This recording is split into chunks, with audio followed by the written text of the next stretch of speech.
वज़ीर ख़ारिजा की मुलाकात हुई है। ISPR के मुताबिक मुलाकात GHQ रावलपिंडी में हुई है।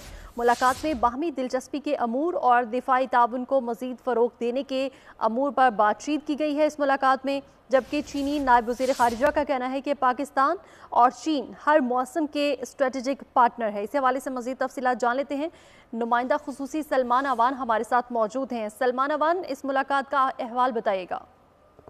जी बिल्कुल, चीन के नायब वज़ीर ख़ारिजा सुन वीडोंग की आज GHQ रावलपिंडी में army chief general Syed Asim Munir के साथ मुलाकात हुई है और ISPR ने जो इस मुलाकात की तफसीलात जारी की हैं उनके मुताबिक इस मुलाकात में बाहमी दिलचस्पी के अमूर और दो तरफा दिफाई ताउन को मजीद फ़रोग़ देने के इक़दाम पर तबादला ख्याल किया गया। चीनी नायब वज़ीर ख़ारिजा का कहना था कि पाकिस्तान और चीन बिलाशुबा मौसमों के गर्म और सद से बेनियाज दोस्त हैं और बेहतरीन स्ट्रेटेजिक शराकतदार हैं। उन्होंने इलाकाई अमन और इस्तेहकाम के लिए पाकिस्तान की जो मुसलसल कोशिशें हैं उनका भी एतराफ़ किया और CPEC मनसूबों के लिए सिक्योरिटी इंतजाम पर चीनी हुकूमत के इज़हार इत्मीनान से भी आगाह किया।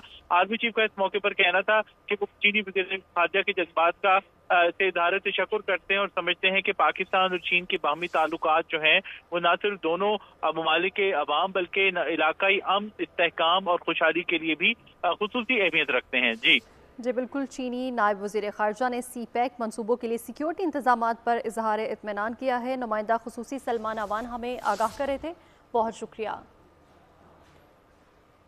इलेक्शन में धांधली करके एक शख्स